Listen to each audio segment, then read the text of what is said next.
Can you all hear okay? I'm the farthest from the camera. Yes, Joe, I can hear. Okay, great, thank you. Yes, we can hear you. Looks like we are live. I didn't get out any, got all my embarrassing comments out. Can you all hear okay? We can hear you.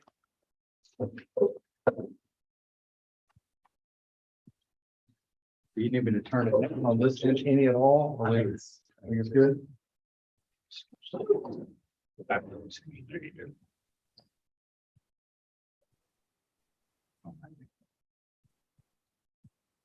I know we have Zach and it's just Sherry and Tom. Is that all we're expecting? Yeah, it's.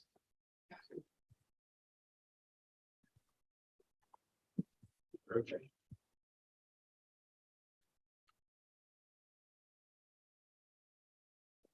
Well,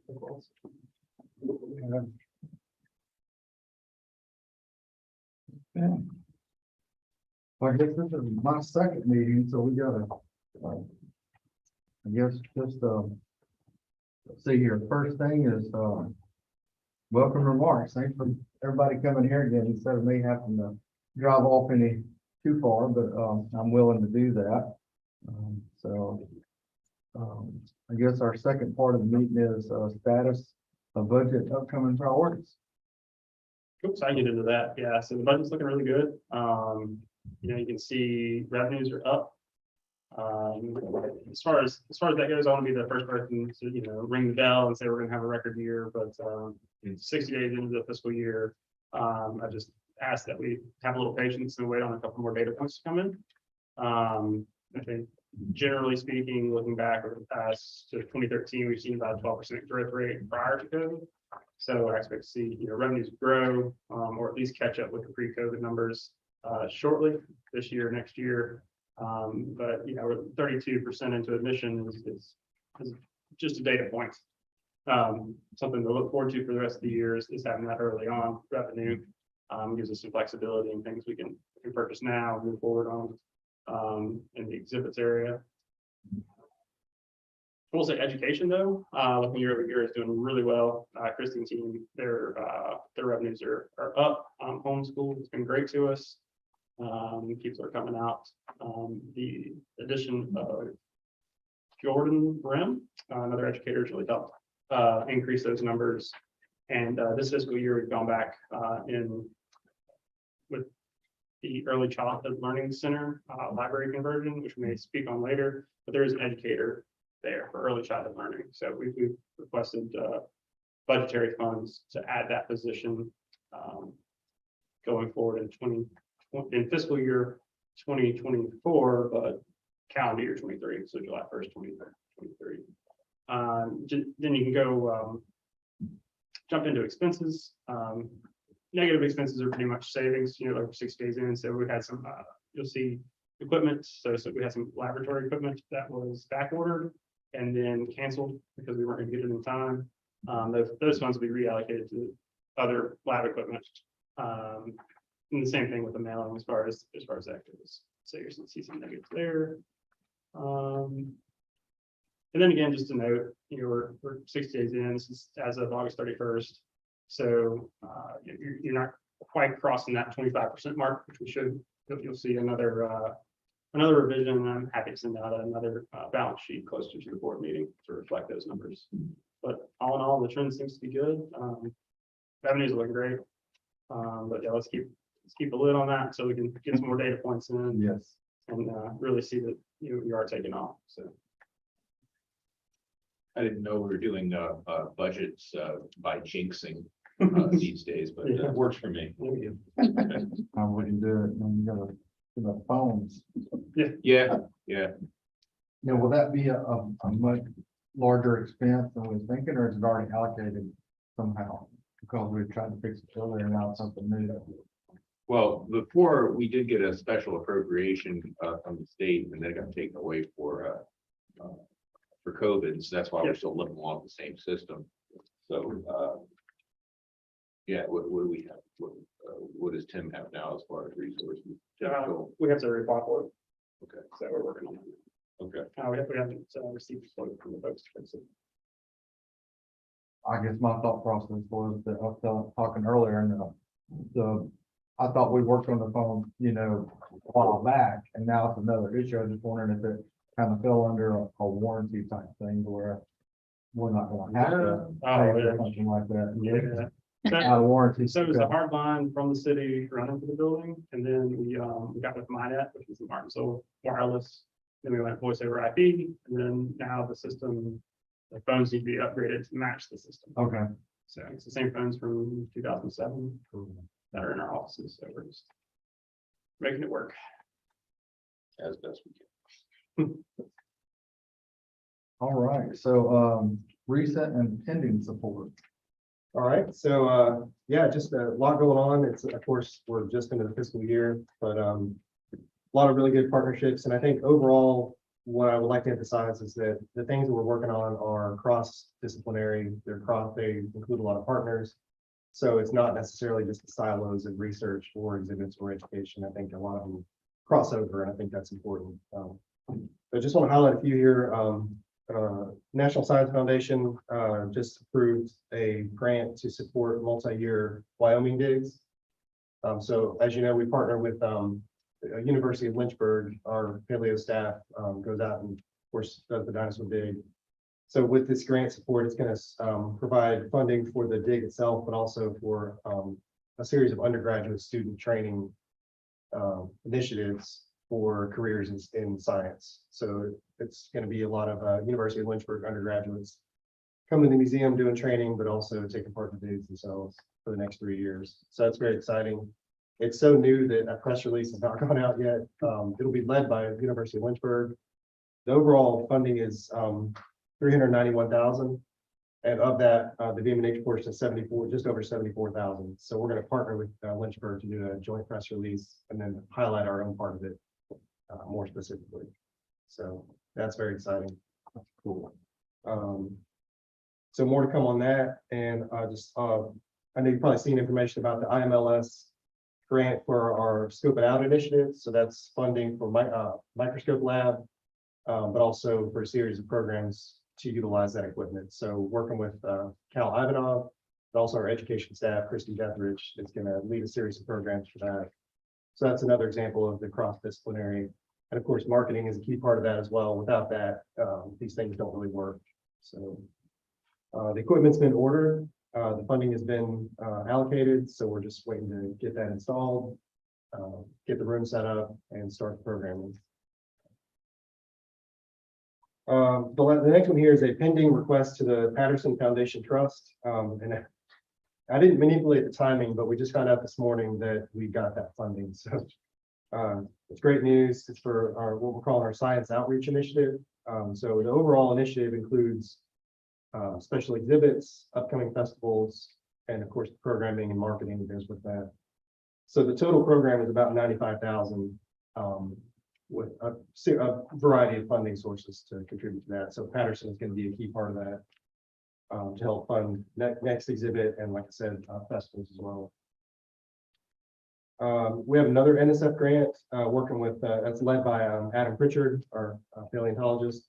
He is partnering with researchers from Howard University. So that's going to be for a grant for horse evolution study, but also with that to develop a future exhibit. So it'll be a special exhibit on horse evolution and then programming as well. So the funding would go for the exhibit, for the research, but also for staffing support to hire a person temporarily to lead the exhibit design and collaborating with education. I'd like to point out that this project was actually a direct outgrowth of the University Partnerships Committee as well, which Tom is on. I don't think Sherry or any of the three of you are on that committee, but I know Carol and Art and we had a few other folks. But anyway, it was the discussion there about partnering with universities, which we always do, which normally is these great research opportunities. But in this case, we specifically pursued a grant in which we could develop an exhibit along with the research. And by the way, our computers might restart. If we don't, yeah. What's the timeline on that exhibit?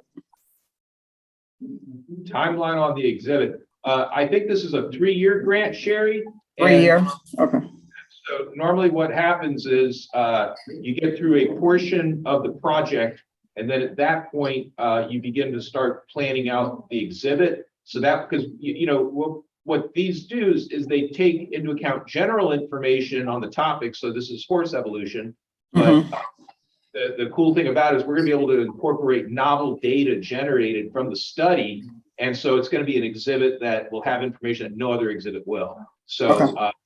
it's gonna, so think, completion towards the end of that 3-year period. So during towards the end of year 2 and into year 3 is when the exhibit should be developed. okay, thanks. Yeah, and so this specific proposal, it's set to be submitted next week. So we're gonna, working with our various staff, we're gonna get this submitted next week and hopefully hear back pretty soon on that. Just want to mention too, we're coming up on our annual fund campaign for fall 2022. So we're working on finalizing the materials for that, the letter, of course, the mailing list, various materials, updating our different materials. And so that'll go out targeted by the end of October with pushing year-end giving for all amounts, everything from $5 to $10 on up. So we're excited. We always try to tie in what we have going on, what we have coming up with the messaging for that. So we want to let folks know why they should give, why it's important, things made possible by their support. So we want to keep that up to date as well. We ever tried to make like a little competition out of it between the, like the board of trustees and so forth? Like, I know like our board, everybody on the board of the Y, when they come on the board, it's kind of known that, okay, each year we do our annual campaign, you're gonna have a team, and it might be 10 people on a team, but each team has to raise $6,000. So if we get 10 teams or whatever, we know that that's how we're doing it. It just kind of makes it a little funner, breaks it down. And then it's not all on one person try to, do it, anything like that, maybe to make it a little fun. Maybe even a little competition between teams or something. Hey, this competition's coming from the board, so I'm all for it. Let you guys vie against one another. I think it'd be kind of, teams of 3 or something, and then we go out and you might even, what we do here is we do our director staff and we'll do 2 directors with 2 board members, and then we go out and get other team members to the community or members. So this way it might be 2 board of trustees with somebody from the foundation. And then it includes everybody. And then we just kind of break it up into maybe 5 or 6 teams. And then, set a goal, and then each team, even if they don't hit the goal, we get, more participation. Makes it a little funner, stuff like that. Do we have a goal or a usual amount that ends up coming in from? Yeah, so that's a great question. We try to bump it up every year. We try to base it also on what else is going on. So during COVID, we adjusted accordingly. So I think our goal this year is close to 40,000 just for this specific campaign. Obviously, that's in combination with all the grants and things we have. So it's a nice shot in that arm for end of the year unrestricted funds that can go to various things that might come up. We don't anticipate. And there's no limit. We will not stop. You bust through the top of the little like red thermometer. Yeah. Right. However we can do it. Yep, so I think overall, with all the successful festivals, all the different events, upcoming exhibits, I think we're very positive about the trends. Like Jonathan said, it's hard to predict early on, but I think we have a good trend across the board. But in fact, I will say just one quick stat is we track our monthly Groupon sales, so you're all familiar with that. It's August 2022 Groupon revenue was the highest ever in like 6 years. Wow. So I think what we see from that generally is as interest in the museum is high, whether it's through Dino Festival or different summer camp, it generates interest for that. And so folks have a year to use it, so you can't really predict exactly when they'll visit, but it should be good for upcoming festivals. Folks can use those coupons. And you're counting it when you sell them, not when you're collecting. Correct. Yeah. Correct. So that as the revenue, as people purchase it, is counted that month. all from time, 6 years, that's really good stuff. So thousands of folks are just eager, just waiting to come to the. Then the, what's it called, EFTs or EBTs, how's that going? Yeah. So, our Museums for All program, which is of course, folks who have EBT cards. It used to be discounted admission, now it's, underwritten by Hooper Furnishings. It continues to be popular. We saw almost 1,100 people at, Dino Festival. And, we're seeing them every day. So I think folks are, they need to use that. And it's something we promote, IMLS promotes it. And of course, the state EBT program as well. So it's very popular. And I think, we've talked with, Hooker Furnishings staff as well. They're very excited. We've shared this success stories, and I think they're eager to do another renewed partnership for that for the coming years. That should be finalized pretty soon. And it's something they're using for their corporate outreach. It's something that they're sharing with as a success story as well. All right, upcoming events, programs and initiatives. I always like hearing that kind of stuff. It's kind of cool. Yeah. Things grow. So we talked about Dino Festival. We're going to build on that. So with the Patterson Foundation support and of course earn revenue from Dino Festival, we're reinvesting back into future events and festivals. So our next one is Bones and Booze, October 29th. And that's going to be a similar format to Dragon Festival. So it'll be indoor, outdoor, we'll have outside large tents, a beer garden, fall festival, games and activities. We'll have vendors, live music, food trucks. And it's going to be a Halloween tie-in. So I think Robbie Hendricks, our events manager, saw a need in the community. There is a real sort of need for, family-friendly, fun, Halloween themed activities, but also we have a beer garden, things like that. So I think it's going to hit a real sort of potential target audience. And it's the first one we've ever done. It's nice to do something new and kind of try something. I'm missing on that.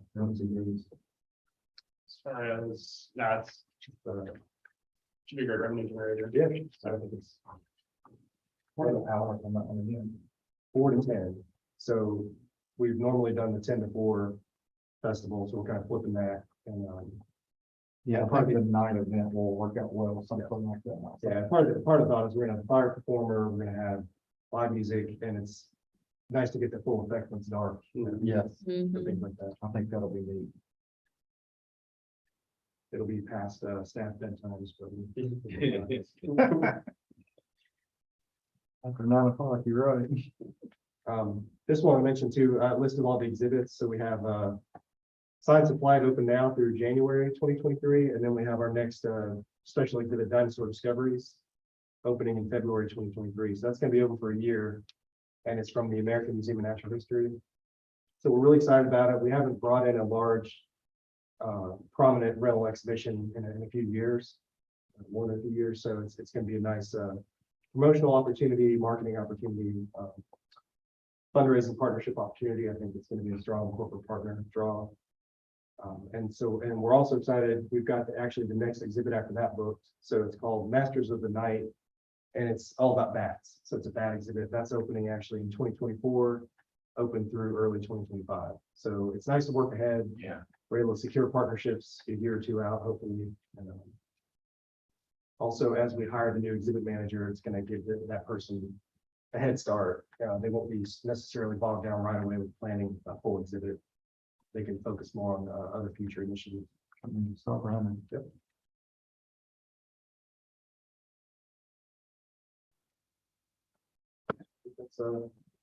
There's a lot more than that coming up, but those are kind of the highlights. And, just add to that, we've put it out to the foundation board as well. As we do these festivals, we always welcome volunteers, whether it's foundation board members, trustees, general volunteers. We can, it can be 30 minutes, it can be 3 hours. Lots of fun things to do. So, just reach out, let me know, and we'll find a good job for you. All right. So last one is questions and or comments from anyone that has anything.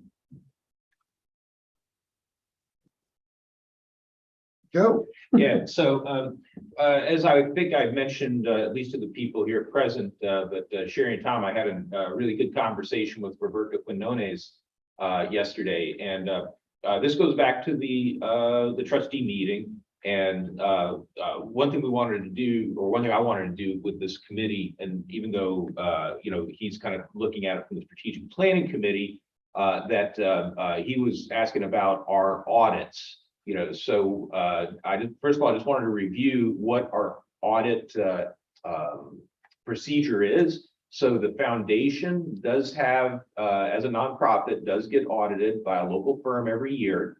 And every, 4 years, 5 years, we look at who is doing the audit, and we put a bid out, or we ask for bids to, for other firms to diversify things and so forth. So I think they are following best practices, and we did provide a PDF for Roberto to review. The state, of course, is different, right? On the state side, it's quite a bit different. So if you haven't been involved in a nonprofit audit, there was a nonprofit that I served on. They asked me to be on the finance committee. I said, sure. And then the very first meeting was, well, we had an audit problem. It's like, oh, God. All right. And what it was the nonprofit's bookkeeper misusing the credit card to pay for personal expenses and then personally paying it off. So technically, while she didn't steal anything, it removed the nonprofit from following best practices. So it was something that we had to address as a board. So it's just a whole different kind of ball of wax with the audit. So I think what I want to do is make sure that we as staff are being as informative for the Board of Trustees as possible. So Jonathan, can you just talk, at a high level about how the state conducts, because a state audit has a different definition than what we are all familiar with nonprofits. Yes, so just doing kind of the 30,000 foot view, it's generally 6 to 9 month process. You get notified that this is your year. We are on the good list, so typically every 3 years we get notification. We fill out a questionnaire. It's geared towards specifically your policies and procedures. So they're not necessarily the money is not what they're looking at. They're looking to make sure that you have the correct policies and procedures in place, the separation of duties, does Jonathan review it and sign off on Bobby's information correctly?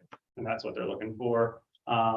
They take your survey, they go through and highlight areas of interest, not even concern really.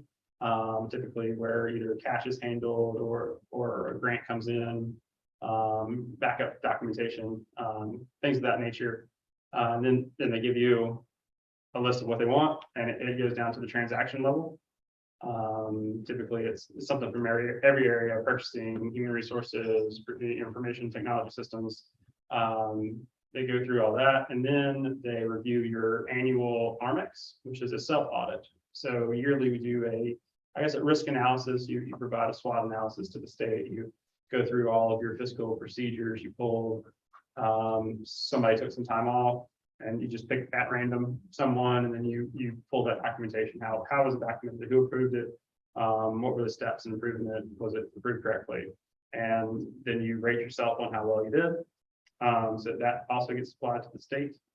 And then they go into their box, so to speak, with your 50 pounds of documents that you sent them, and they analyze it for any missignatures, misstates, processes and procedures, and then they'll do a request.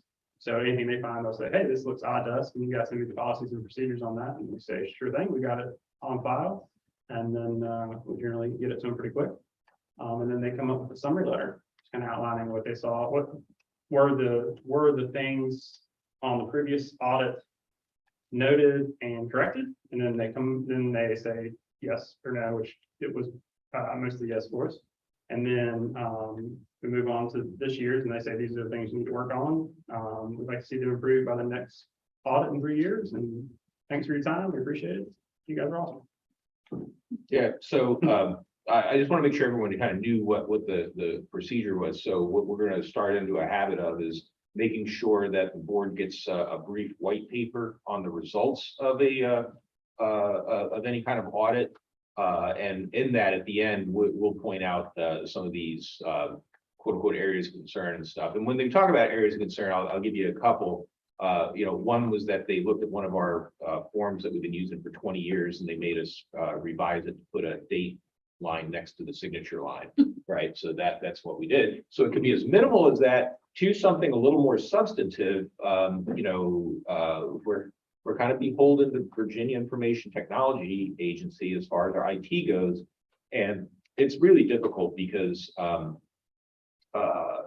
we have a full-time position that is 50% maintenance and 50% internet security officer, right? But then the state came back and said, we also have to have an aider, agency IT, whatever R stands for, representative. Yeah. Right. And so again, this is like a separation of duties thing. And we did try that. We tried to get some staffers involved in that, and nobody really has the know-how, to be blunt. And so I knew it was quite the stressor for the couple of staffers that we tried to move into that position and change their EWP, and it was also removing them from doing what their full-time job was supposed to do. So we finally went back to the state and basically said this isn't working, and so that has shown up in our audit. And we did negotiate with VITA, and I don't know how this works, but I mean, we just didn't know what else to do, or like, unless the state wants to give us a full-time IT person, which will take, right? We do not have the capacity to do this. So if we can make our ISO or Internet Security Officer the aider as well, and they agreed, right? So right now, I think it's a temporary solution. As you hear, temporary solutions become permanent problems. So I think this is something that we're going to face for a while, until such a point that the state will fund a full-time IT person for it. So if the board would like us, I mean, it would be great to have a full-time IT position, but we've always identified other priorities and say the curatorial staff, right? So we can put in for a full-time IT position and see if the state funds it.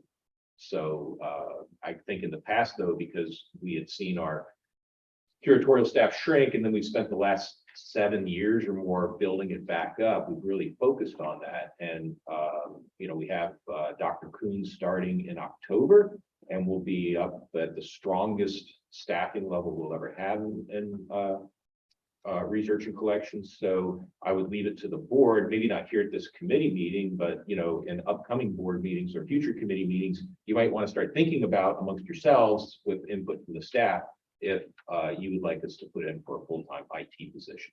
I could add a little more detail. Sure. So we worked 3 years ago to eliminate, just getting the weeds a little bit, switches and server space, and we reduced the cost of our Virginia Information Systems Technology budget by $51,000. And then having made those changes, our efforts were going toward hiring somebody for that position. And then having reduced our budget by that much, it was eliminated from our budget. So our savings for the Yeah, technology, Of course, yeah. And they are responsive. I mean, I'm not being critical or anything. I'm simply stating that, part of the reason, like, we offer the Martins, we're sort of the Martinsville office for IT. yes, So we have one of our offices in the admin wing that VITA uses free of charge. So they have an office for 2 or 3 people that fan out to different state agencies, and they come and go. We have never, and this goes back to when Gloria was CFO, we have never made any move, even though this seems to be the thing to do, such as charging per square foot value, because we knew that then they would just raise our rates. So we do not meet the success trying to take that route of either encouraging savings or trying to generate revenue, to basically solve this issue. I mean, it's just an opinion and I'm not informed, but if you're not targeting some specific value out of a new staff member, if the state's requiring you to do something, I would wait until the state gives you the resources to actually do it.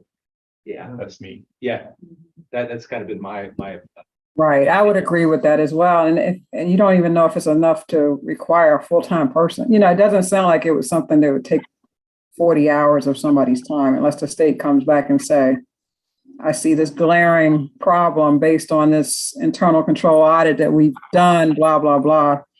So then it'd be an argument for them to help us get a position or give you funding to get the position or whatever. All right, thank you, Sherry. Appreciate that. Add one thing. Yes. Speaking on behalf of the foundation, I think I just want to point out, I think something like an every other year audit is a possibility. It's not necessarily required every year. But I think with the foundation board for a while now, there's been a real push for, the most stringent best practices, whether it's, cash reserves, annual audit, which is a good thing. I mean, it's definitely a good thing. So it's a strong push by the foundation to have that accountability and sort of best practices. So I think that's what I've seen, which is a good thing. Yeah, I would think the opposite of what we were just talking about would be the person that's doing now 2 jobs. Is it keeping him from doing one job really well to bring him on to do the other job back and forth? So if we hire that person, you get somebody to come in and do just the IT, then this guy can do his job better that way too. So it's kind of a toss up there. Yeah, you're 100% right, Corey. I really, it's an imperfect situation. So, What's the scope of what this person is supposed to do? I'm gonna be blunt with you. When I was working with other staffers, okay, can you be our aider, right? They would come back, they were like, well, I've got a Zoom I gotta sit on. I'll see you later, okay? And then they come back like 3 hours later and they're just like numb. I don't really know what they're doing. And then there's approvals, so in other words, like, if there are changes in the way that we are supposed to be conducting our IT, the ISO approves it, but then the aider comes back and basically approves the approval, Sounds ridiculous. it's a redundancy Yes. to try to ensure that one person does not have the sole set of keys to the car. Gotcha. Right, so like, let's say by chance I had to fire one because he was stealing from the store or something ridiculous like that, right? So that person's gone, but now that person's codes, passwords, any other forms of access are now gone too, right? So what they do is they ensure that there's a second person, right? So we've kind of in-house taking care of that to make sure that we know that, passwords and stuff are available in a secure location, and Tim King takes care of Gotcha. those. I was just wondering what the person's supposed to do. Implement policies sent down by Virginia Information Technology. Yeah, it sounds like it's IT security and it's a Yeah. compliance. Because normally it's a compliance role to ensure that you're following the IT security checklist or whatever the state of Virginia says you have to do from an IT security perspective. But it doesn't seem like it would take, 8 hours, 5 days a week type of thing. It could come up at a certain time of the year or, quarterly, annually is normally what I've seen in most organizations. And I think our working relationship is really good with VITA. I think they work well with us, we work well with them. Like Joe was pointing out earlier, they have an office in the building, so they're really responsive. And it's almost like they also don't have a solution to the situation. For instance, something that comes up on the audit every time is our website is noted as a critical business component, which, we would think it is, but that definition for information security technology audit is if that website goes down, it's pretty much saying that your organization can no longer function. So we are working through the process, and we will continue to work through the process. And they're working with us on it, but trying to get those things removed is part of it. Trying to get the website removed from a critical system and put on another list so that, when we do get audited, like, oh, what's your backup for your website? Well, it isn't necessarily mission critical, whereas, some like DMV, their website goes down and it would be. Yeah, so not all agencies are alike in the way that they operate, or so you understand what we're saying.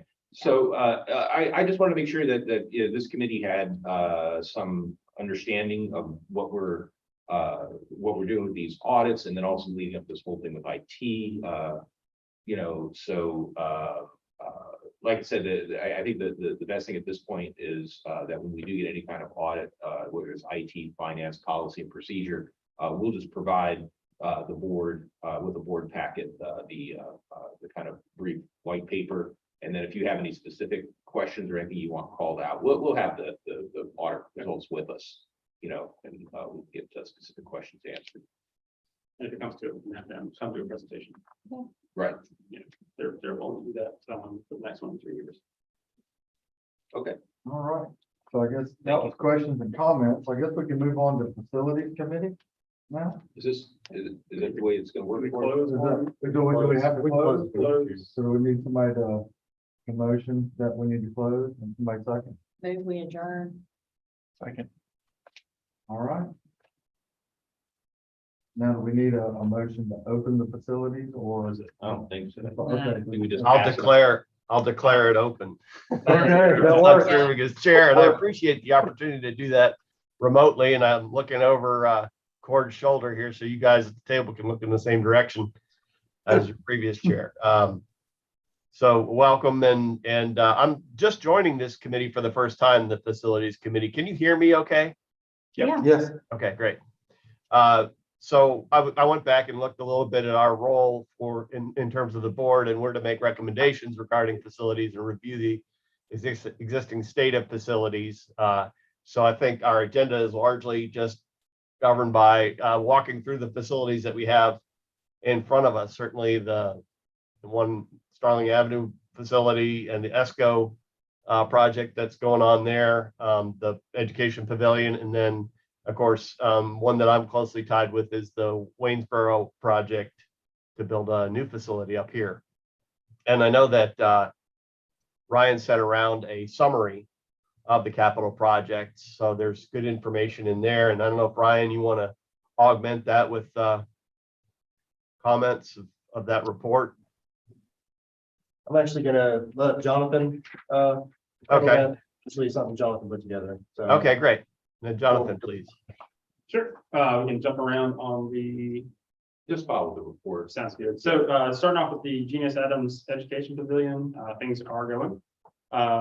As we all know, we received potentially, I think it was a year ago, bids, 3 times the budget size. And part of the contract with the AE firm is that they work diligently with Department of General Services until we get a right size project that meets the budget and scope that they agreed to. So this is with any capital project. So that there's no asking them to step away. There's only working with them until they get the project to a point where the budget will allow it to happen. The Department of General Services is working on the review of the 9th set of working drawings. As with anything, there's turnover. We have been introduced to 2 new reviewers with with familiar questions that we are working to answer with the 9th version. As far as capacity, attendance, and where certain doors are going. But that all seems to be very close to the point where we've hired a third-party testing crew. So that's a group, Hurt and Profit, from the area to test the concrete structure, the steel, so they're on site. They're doing those tests as it goes along. So that's a positive step. And that was requested by DGS, the Department of General Services. Says it's close. So I mean, it's probably pretty close. So anybody have any questions on the education pavilion?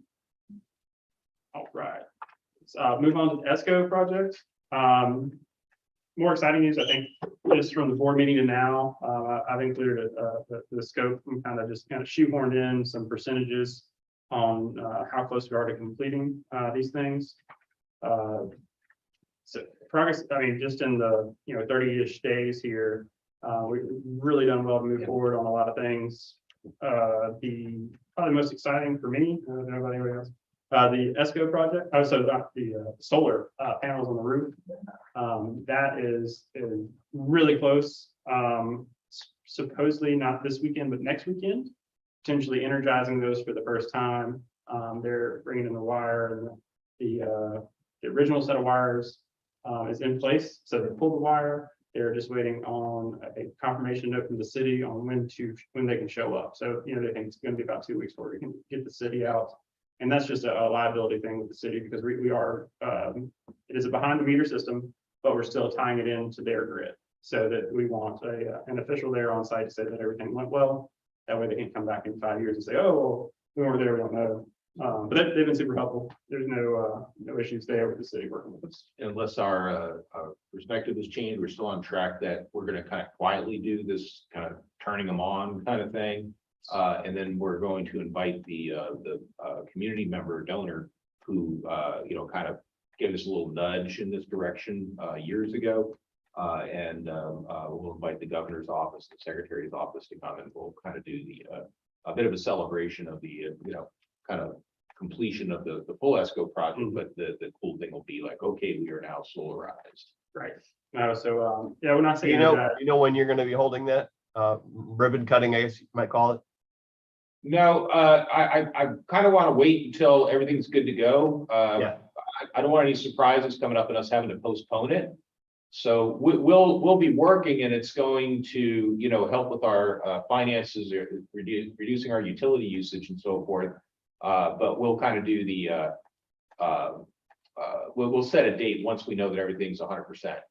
Great. Yeah, please let me know. I might be able to make a trip Yeah. down for that. We're definitely let the whole board know. I know, of course, Lisa is obviously super interested in this. So we'll let everyone know once we get something pulled together.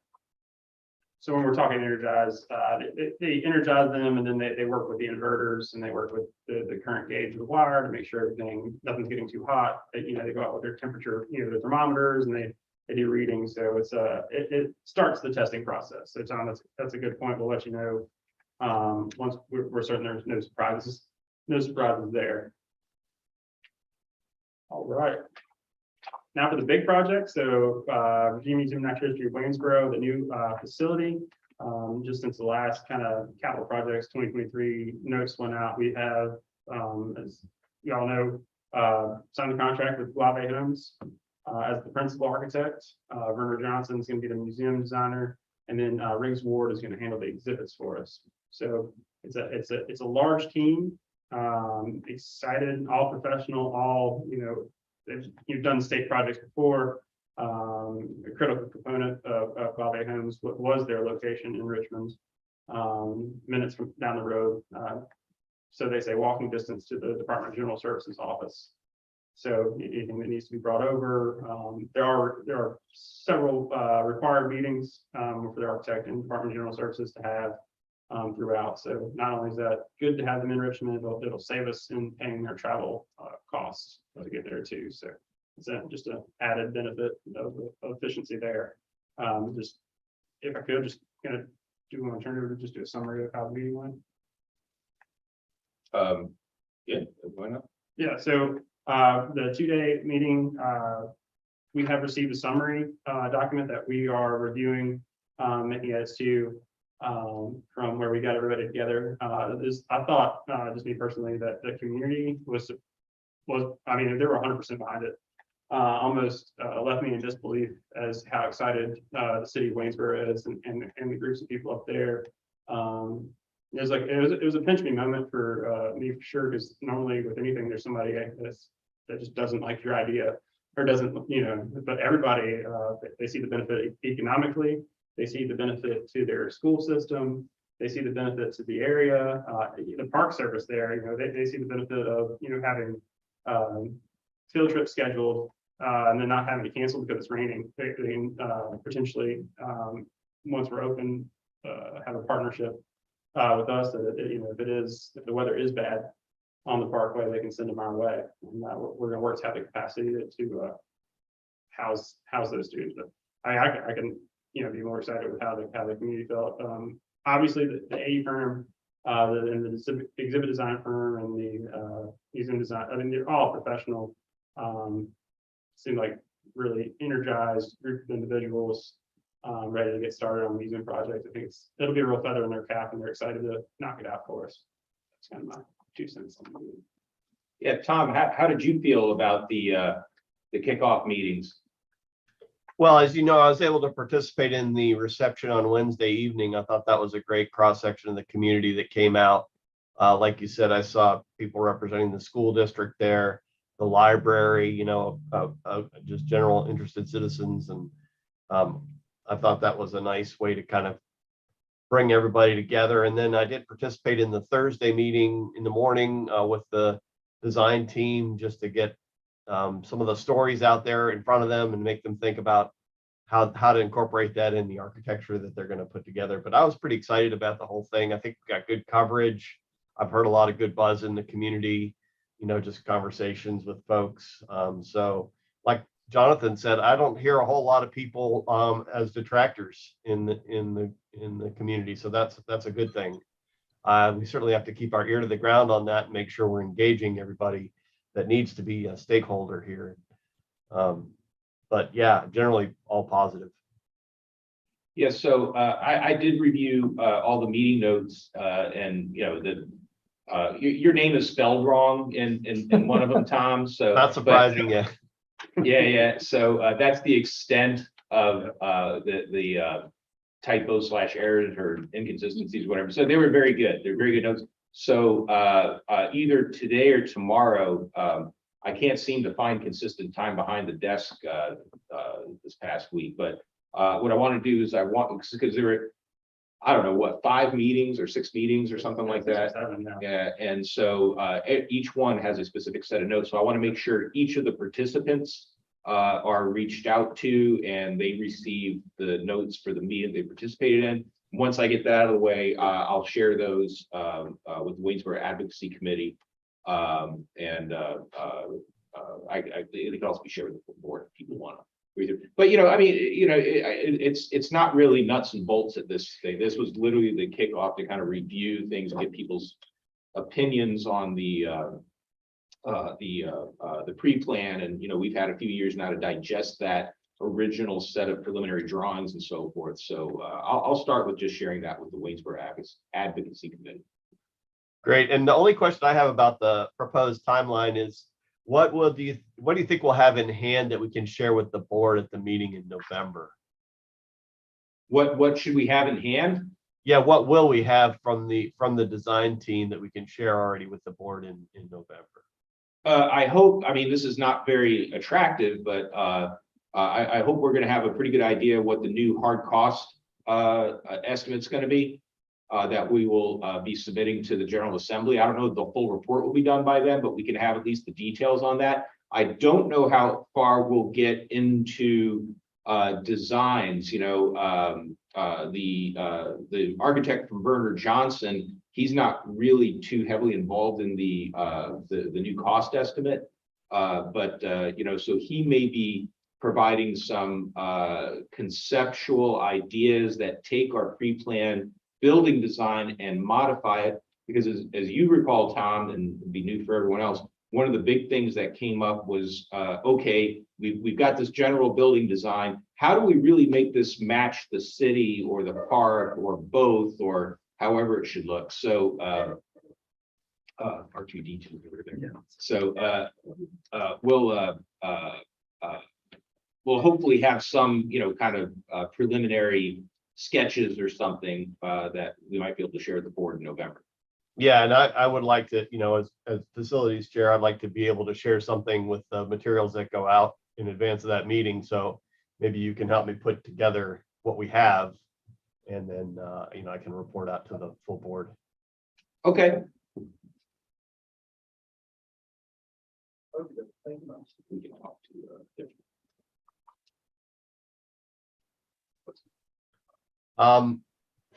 Well, that brings us, I guess, in the agenda to questions and comments. I think we've covered the 3 topics there. So any questions or comments? Just as a follow-up, Tom, the contractors did finish the Douglas Avenue roof. There's a process, it's called the checklist or something like that. Yeah, punch list. The punch list that just has to be completed. And then that's considered a wrap.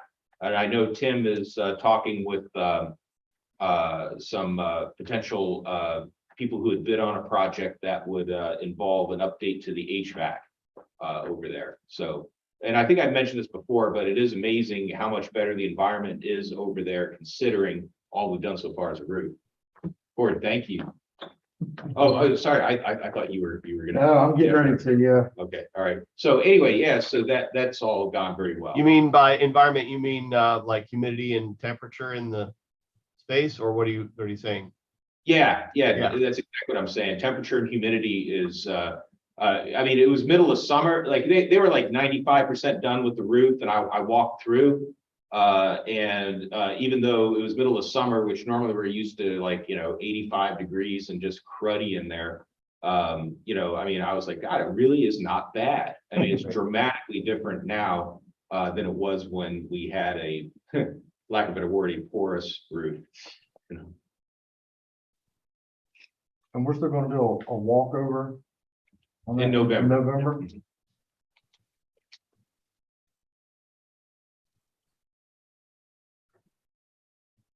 Any other questions or comments?